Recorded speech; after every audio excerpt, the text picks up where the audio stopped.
My mom recently shared with me an article by New York Times opinion columnist David Brooks.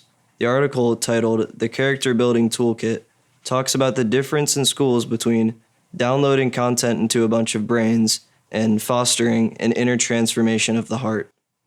My participation in the service learning program at my high school has been what Brooks called more about inspiration than information.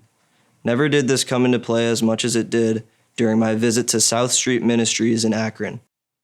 South Street Ministries is a community gathering place and redirection services program for the formerly incarcerated. My classmate and I chose to reach out to this organization to gain a better understanding of the path out of prison and the humans behind the bars.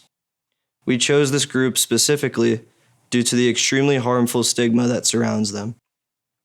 People in society neglect these individuals and exclude them from the gift of respect, empathy, and most importantly, forgiveness, which I believe is the ultimate form of injustice. This leaves them feeling highly unseen within society.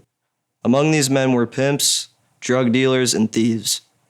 The night we joined their company was dark and freezing, but their reception was surprisingly light and warm. We were not their typical guests, and they could have easily scoffed at our suburbanness. Instead, we heard them talk candidly about their upbringings and ambitions. We served them food, prayed with them, and offered ourselves to them as people who looked only at the present moment rather than the past. We watched them support each other and escape loneliness in their circumstances. We were outside of our comfort zone, but evolved by comforting others. Brooks writes that you can approach the world with eyes of judgment or with generous eyes. With generous eyes, you'll see people doing the best they can.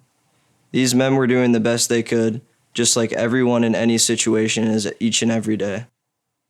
This experience taught me that I want to see the world with generous eyes, and stepping out of my comfort zone made it crystal clear why this matters. Additionally, this moment taught me that allowing others to be seen and understood is extremely valuable. When people such as the formerly incarcerated can experience these things simply by one's giving of kindness and love, their self-esteem and overall motivation can drastically increase. This phenomenon doesn't only apply to my unique experiences, of course, and also to our communities and the whole entire world.